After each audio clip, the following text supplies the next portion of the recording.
Si vous vous êtes marié un 10 avril 2000, eh bien, vous risquez bien de me donner la météo ce jour-là en me disant « Ah, je me souviens très bien, il n'avait plu ». Par contre, si je vous demande le 10 avril 2023, quel temps il faisait, eh bien, vous allez me dire « Je ne sais pas, cette information, je l'ai complètement oubliée ».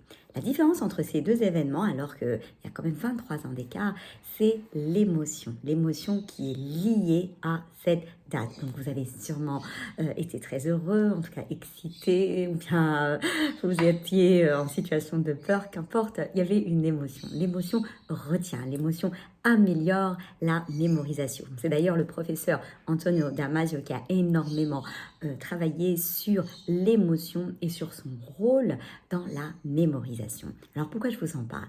Eh bien pour que vous compreniez qu'il est très important d'essayer de transmettre des messages à vos prospects qui soient émotionnels, d'où l'intérêt du storytelling. Ça veut dire que quand on raconte une histoire avec une émotion, qu'on essaie de faire sourire, ou bien qu'on fait rire, ou bien, qu'on soit dans la peur, qu'importe l'émotion, nous aurons plus tendance à être retenus.